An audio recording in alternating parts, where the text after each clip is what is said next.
তো হ্যালো বন্ধুরা, আপনারা কেমন আছেন? তো আজকে চলে এসেছিলাম আমাদের পুকুরে, যেটা অলরেডি ভেসে বাগানে জল চলে এসছে। এখানে আজকে অনেক কই মাছ আছে, তো সেগুলো ধরার জন্য। তো প্রথমেই ভাত দিয়ে চেষ্টা করবো যদি কিছু পাওয়া যায়।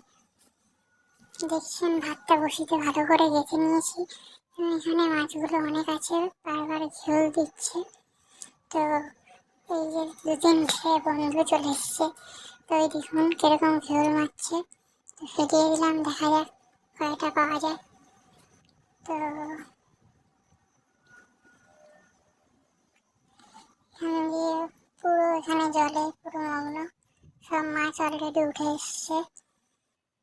ওই দেখুন পরপর ঝোল মারছে, অনেক মাছ আছে এই জায়গাটায়। তো ফেলানোর আগে আমি কিছু চার ফার একটু দিয়ে দিয়েছিলাম, যার কারণে ওরা অনেকে এসছে। তো দেখা যাক। তো ফেলতে ফেলতে হঠাৎ করে খাচ্ছিল, দেখুন তুলেছে অনেক কষ্টে, কিন্তু এটা তুলতে বলতে ওপরে গাছ ছিল বলে গাছের বাড়ি খেয়ে মাছটা হঠাৎ করে পড়ে গেল। দেখুন পড়েই পর জলে চলে গেল। তো কিছু না, আবার ভাত দিয়ে ফেলিয়ে দেবো, দেখি আর একটা পাই কিনা। তো ফেলিয়ে দিলাম, দেখা যাক।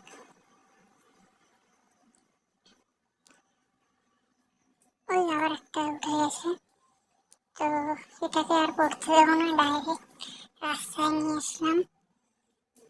তো ভালোই মোটামুটি সাইজ কই মাছে, খুব ছোটও না খুব বড়ও না, বড়গুলো আছে, সেটা ভিডিও পরে দেব।